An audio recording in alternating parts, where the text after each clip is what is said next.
Ya, Shalom Bapak Ibu, Saudara, dan anak-anak yang terkasih di dalam Tuhan Yesus. Salam Patunggilan. Bersyukur kepada Tuhan Yesus kita dapat berjumpa kembali di pagi hari ini di Sapa Pagi GKJW Jemaat Manoan. Sebelum kita memulai merenungkan firman Tuhan, marilah kita berdoa terlebih dahulu.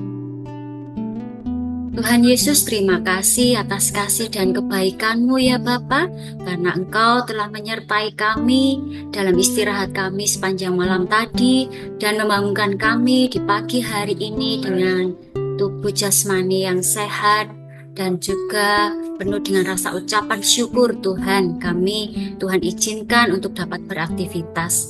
Sebelum kami melakukan segala aktivitas kami, perkenankan kami Tuhan untuk membaca, merenungkan, dan mendengarkan firman Tuhan.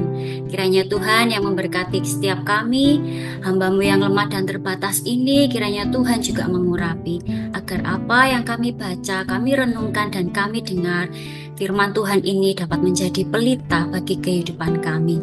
Terima kasih ya Tuhan Yesus, berfirmanlah, kami siap untuk merenungkan firman Tuhan. Haleluya, amin. Baik, Sapa Pagi kita pada hari ini diberi tema peristiwa yang mengubah. Dan bacaan firman Tuhan terambil dari kitab 1 Korintus pasal yang ke-15 ayat 20 sampai 22. Sekali lagi, bacaan firman Tuhan terambil dari kitab 1 Korintus pasal 15 ayat 20 sampai yang ke-22. Saya akan bacakan kepada Bapak Ibu semua. Namun yang benar ialah bahwa Kristus telah dibangkitkan dari antara orang mati sebagai yang sulung dari orang-orang yang telah meninggal. Sebab sama seperti maut datang karena satu orang manusia, demikian juga kebangkitan orang mati datang karena satu orang manusia. Sebab sama seperti orang mati dalam persekutuan dengan Adam, demikian pula semua orang akan dihidupkan dalam persekutuan dengan Kristus. Amin. Baik, sebelum kita belajar tentang firman Tuhan, saya akan menayangkan sebuah video untuk Bapak Ibu semuanya.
Baik, ya dari tayangan tadi kita dapat belajar tentang metamorfosis kupu-kupu.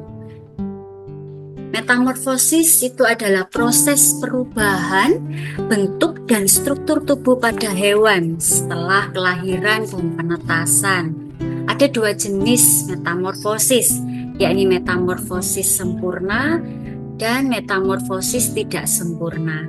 Dan kupu-kupu ini adalah salah satu contoh dari metamorfosis yang sempurna, karena hewan ini mengalami perubahan bentuk yang signifikan, yaitu melewati tahapan dari telur, larva atau ulat, kemudian menjadi kepompong atau pupa, dan menjadi dewasa atau imago.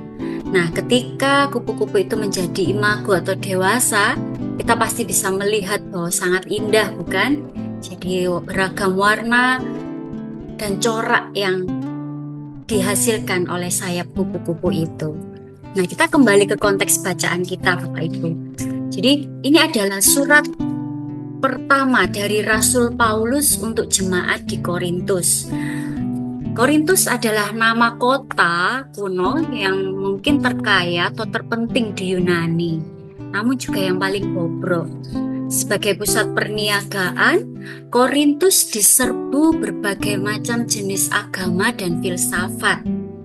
Paulus merintis jemaat Korintus pada perjalanan misi keduanya dan melayani di sana selama 1,5 tahun. Nah, setelah Paulus pergi, masalah serius berkembang dalam jemaat. Dan akhirnya Paulus menulis surat kepada jemaat di Korintus. Jadi di surat yang pertama dan yang kedua. Nah, surat Paulus ini membahas berbagai masalah yang dihadapi oleh jemaat, termasuk perpecahan, dosa-dosa lain, dan penyalahgunaan karunia rohani. Pada surat Paulus yang pertama ini, terutama di pasal 15 membahas tentang kebangkitan, yang mana judul perikop dari bacaan kita adalah kebangkitan kita. Di ayat yang ke-20 dikatakan bahwa Kristus telah dibangkitkan dari antara orang mati sebagai yang sulung dari orang-orang yang telah meninggal. Nah, yang sulung di sini berarti yang pertama. Tuhan Yesus adalah yang pertama dibangkitkan dari antara orang mati, bahwa Yesus adalah permulaan dari kebangkitan. Ayat ini adalah pondasi dari kebangkitan dan harapan kekal. Kita diajak untuk terus dapat mengandalkan kebangkitan Kristus itu sebagai pertumbuhan iman dan harapan, optimisme dalam hidup, tidak pesimis dan putus asa. Selalu mengucap syukur dan bersuka cita dan hidup sesuai dengan kehendaknya. Kemudian di ayat yang ke-21 dikatakan di sana bahwa sama seperti maut datang karena satu orang manusia, demikian juga kebangkitan orang mati datang karena satu orang manusia. Nah, maut datang karena satu orang manusia. Manusia yang dimaksud di sini adalah Adam. Jadi kematian berawal dari dosa Adam. Namun dikatakan juga di sana bahwa kebangkitan orang mati datang karena satu orang manusia. Manusia yang dimaksud di situ siapa? Yesus Kristus yang turun sebagai manusia dari tahtanya yang maha tinggi. Kebangkitan Kristus menawarkan harapan akan kehidupan kekal bagi kita umat yang percaya kepadanya. Jika Kristus itu tidak bangkit, maka iman kita akan sia-sia dan kita tetap hidup di dalam dosa. Kebangkitan Kristus membawa keselamatan pada kita dan kita harus melakukan yang terbaik di dalam kehidupan kita. Melakukan yang apa? Yang baik itu melakukan pekerjaan-pekerjaan Tuhan di dunia ini untuk menjadi saksi kebenaran dan hidup dengan cara mencerminkan karakter Kristus, dapat menginspirasi orang lain untuk percaya kepadanya. Selanjutnya di ayat yang ke-22 dikatakan bahwa sama seperti semua orang mati dalam persekutuan dengan Adam, demikian pula semua orang akan dihidupkan dalam persekutuan dengan Kristus. Nah, maksudnya adalah kebangkitan Kristus, semua orang akan dihidupkan kembali. Kebangkitan Kristus memberikan janji hidup baru, dan kematian bukanlah akhir dari segalanya, melainkan transisi menuju ke kehidupan yang kekal, menuju ke kehidupan yang baru. Kita memiliki harapan akan kehidupan yang baru, harapan yang menjadi motivasi bagi kita untuk hidup sesuai dengan kehendak Allah. Kebangkitan Kristus adalah peristiwa yang besar bagi seluruh umat Kristen, bagi seluruh umat yang percaya termasuk kita. Kebangkitan Kristus membawa transformasi atau perubahan yang signifikan pada diri kita. Kita diberi kesempatan untuk menjadi pribadi yang lebih baik dengan mengubah cara berpikir, cara berperilaku, dan juga gaya hidup kita. Peristiwa apa lagi yang telah Bapak Ibu alami atau lalui yang mengubah kehidupan Bapak Ibu Saudara sekalian? Sebagai contoh, ketika Bapak Ibu Saudara mendapatkan rezeki, mendapatkan kebahagiaan, berprestasi, atau kelahiran, biasanya pengalaman ini membawa dampak dalam kehidupan kita. Kita pasti merasa bahagia, merasa senang. Tapi apakah dalam hal tersebut kita bersyukur, kita mengucap syukur, atau justru kita menjadi sombong atau angkuh? Karena menurutnya Bapak Ibu Saudara ini adalah buah dari usaha Bapak Ibu sendiri. Atau contoh lain, ketika Bapak Ibu Saudara mengalami atau menghadapi kesedihan, menghadapi musibah, kegagalan, atau kehilangan, apa yang Bapak Ibu Saudara rasakan? Pasti ada perasaan sedih, bukan? Nah, ketika Bapak Ibu itu mengalami kesedihan itu, kecewa atau marah, itu apakah Bapak Ibu juga mengucap syukur? Pasti Bapak Ibu ketika mengalami hal tersebut akan menyalahkan Tuhan. Tuhan kok kayak gini sih? Tuhan itu sayang gak sih sama aku? Nah, peristiwa-peristiwa atau pengalaman-pengalaman yang terjadi di dalam kehidupan kita, baik suka maupun duka, baik yang membahagiakan atau justru membuat kita sedih, itu apakah mengubahkan kehidupan Bapak Ibu secara pribadi? Atau justru Bapak Ibu itu stuck atau diam di tempat, tidak ada perubahan sama sekali? Nah, kupu-kupu yang tadinya mengalami metamorfosis dari telur yang biasa-biasa saja, dia bisa menjadi kupu-kupu yang sangat indah, yang sangat cantik, dan semuanya membutuhkan waktu, membutuhkan kesabaran, dan ada proses di dalamnya. Sama seperti dengan kehidupan kita, segala yang terjadi atau yang kita lewati atau yang sedang kita jalani saat ini, itu dibutuhkan kesabaran, dibutuhkan ketelatenan, dibutuhkan waktu yang tidak singkat. Transformasi kehidupan kita adalah bagian dari proses yang harus kita jalani. Ketika kita menjalani proses tersebut, apakah kita menyertakan Tuhan? Atau kita justru dengan sombongnya menjalani dengan kemampuan kita sendiri dan berkata, ini loh aku Tuhan, aku mampu kok dengan kekuatanku sendiri. Mari kita mengingat kembali Bapak Ibu Saudara, peristiwa-peristiwa yang sudah kita lewati, yang sedang kita jalani saat ini.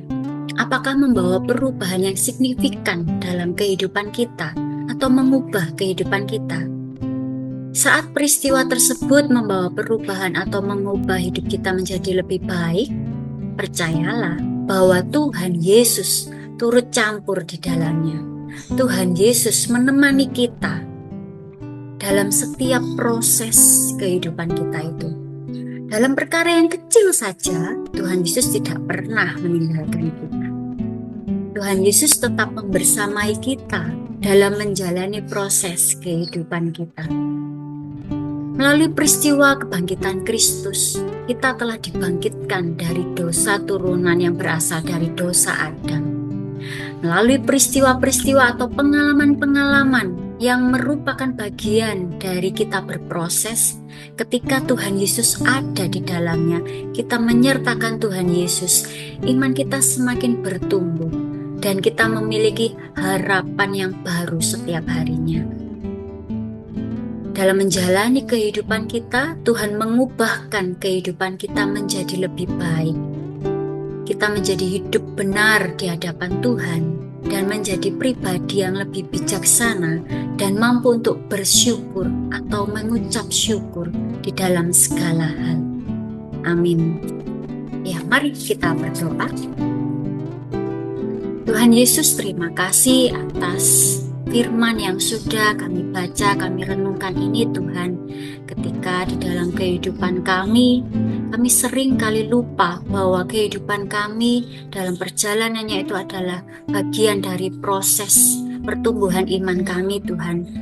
Ketika kami sedang terpuruk, kami sering menyalahkan Tuhan, tapi biarlah firman-Mu ini boleh menguatkan kami kembali bahwa Kristus yang sudah bangkit, membangkitkan kami juga dari dosa kami, dan kami pun boleh semakin dikuatkan di dalam kami menjalankan kehidupan kami. Terima kasih ya Tuhan Yesus, biarlah kami terus menyertakan Engkau di dalam setiap proses kehidupan kami.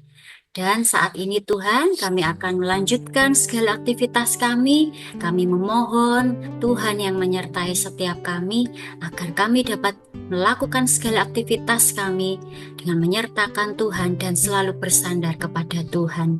Ampuni Tuhan Yesus jikalau terselip dosa dan salah di dalam kami merenungkan firman Tuhan pada pagi hari ini, ada yang kurang berkenan di hadapan-Mu. Di dalam nama Tuhan Yesus Kristus, kami sudah berdoa dan bersyukur. Amin. Ya, selamat beraktivitas, selamat berkarya, selamat menikmati proses bersama dengan Tuhan. Tuhan Yesus memberkati kita semua. Salam patung bulan.